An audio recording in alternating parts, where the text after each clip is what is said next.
guys, Michael here. One more video while we are all thinking about the Siege rework, and since Creative Assembly has asked for our feedback, I thought this would be a good time for me to go ahead and give some thought to what I would like to see them incorporate into their changes.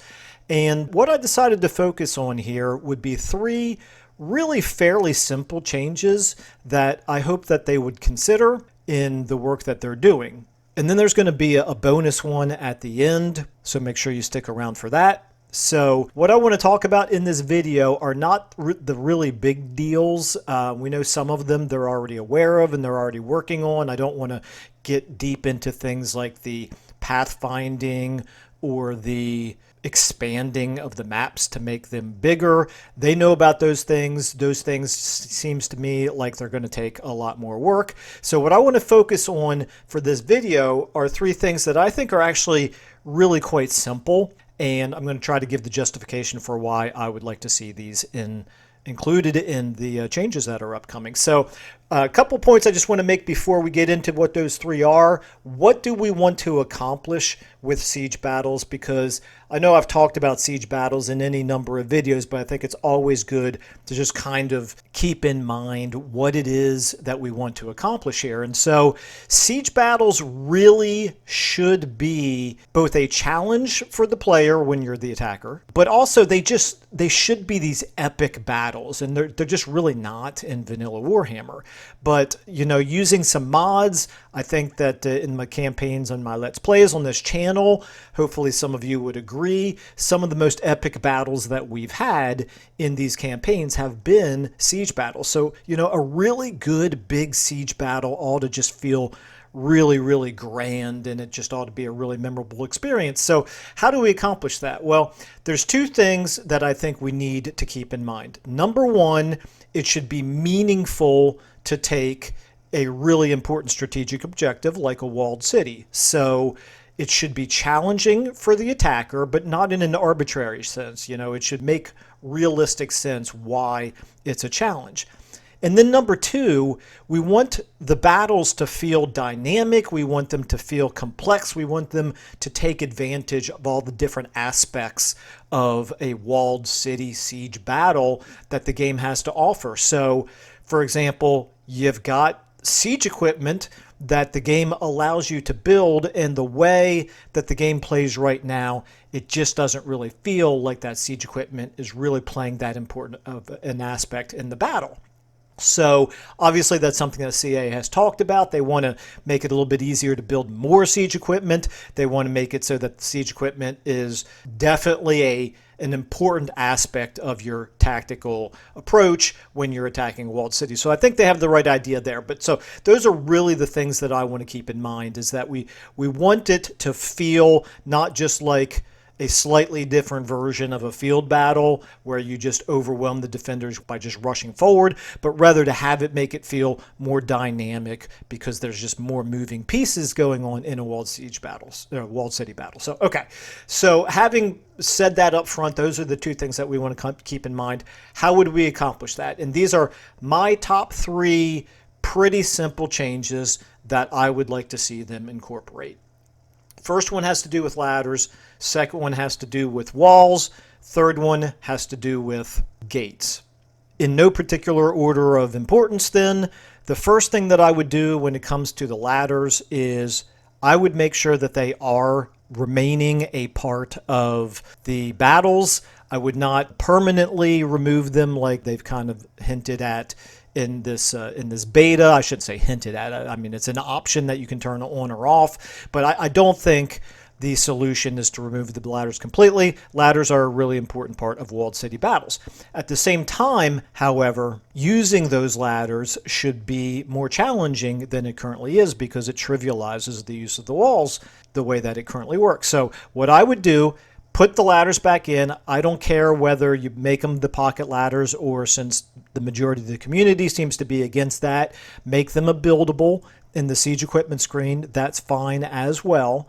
In fact, that's probably the better approach now that I think about it, because I really like the idea of the attackers having to actually take a little bit of time to prepare for a battle instead of just walking up and immediately launching the attack on the first turn. So make ladders buildable, but make it much slower to go up them. What I would do is I would cut the movement speed of climbing up the ladders in half. There's other things that you could do. I'm not going to go into all those things. I don't think this is a comprehensive solution to the ladders. It's just a really easy change that would be very easy for them to incorporate, that would make the ladders more realistic, more an important aspect of the battles, or I should say remaining an important aspect of the battles, but make it, a really challenging way to try to take walls. Okay, so that's the first point, is just make the climbing speed up the ladders at half normal speed. Second change I would make is creating strategic locations on the walls themselves. What do I mean by that? You should not be able to come down off the walls inside the city from anywhere on the walls. Instead, make one section, or make each wall section have one or at most two different ways to get down into the city. Whether you put it like right next to the gate, like a gatehouse, or whether you put it next to a tower, or whatever you do, just make it so that there is some point on the walls that you have to fight towards to be able to then bring your troops down back into the city. So this would make it so that, yeah, you can get up on the walls with the attackers, but there's still a lot more that the defenders can do to throw more troops in the way to prevent you from getting to the stairs to get down into the streets. So it just makes for, more, let's say, choke points, more interesting fighting happening up on the walls that will slow down the attackers even further, and again make the fighting on the walls more dynamic than what it currently is. And I think this is really important, because in no world should it make more sense for the defenders most of the time to not even fight on the walls, right? We know that there are a lot of times, the way that the siege battles work right now, that it doesn't even benefit you really trying to defend the walls. It just benefits you more to pull back and try to fight at choke points inside the cities and just give the walls over to the attackers. That's not very realistic, and it's not very interesting. I think it would make for a much more dynamic walled city battle to make the walls really worth defending, and I think this would accomplish it. The third thing I would do, and some of you might have some better ideas than what I've come up with here, but we've got to do something to fix the gate bug. And I can't just say number 3 is fix the gate bug.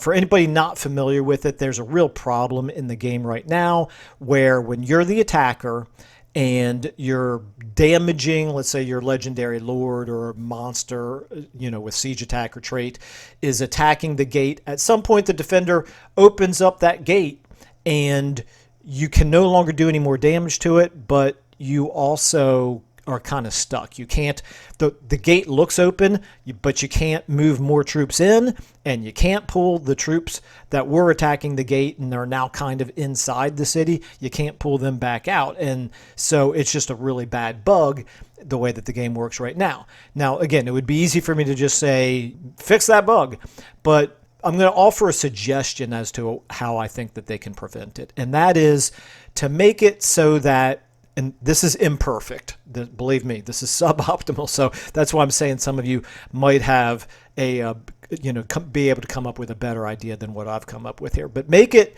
so that once the defender opens the gate, it's open. Not able to close it again. It's the same as if it was broken down. And like I said, I know that's an imperfect solution, but what it does is it prevents abuse by the player, because if the player is able to open and close the gate, you can kind of, wreck the pathfinding of the AI. And then, like I said, there's that bug that happens when the player is the attacker and the AI opens up the gate, and it creates this real problem. So just make it so that effectively the gate is considered permanently open, whether it's destroyed or whether the defender decides to open it that first time. Again, not a wonderful solution, but it's certainly an easy one that I would think that they could certainly incorporate into their upcoming rework. All right, and so finally, what was the bonus one that I hinted at the beginning of the video? Simplest change in the world. I would remove the siege attacker trait from all the legendary lords.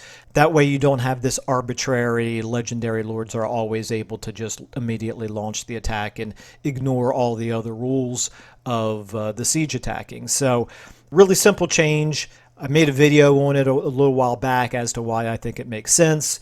Other people obviously agree with that because there's the mod that removes siege attacker trait from most of the legendary lords. Anyway, so that's it. My three best easy solutions that I would like to see them incorporate into the Siege rework, along with the bonus one that is a very simple suggestion, which I just wanted to throw in there as well. So, all right, anyway, let me know what you guys think. Do you guys have things that you think would be easy to do but higher priority than any of those, or let me know if you disagree with any of those. Anyway, let's go ahead and have a continuing discussion on all things related to the Siege rework. I'll go ahead and leave it there for now. Thanks everybody so much for watching and listening, and I will see you all in the next video.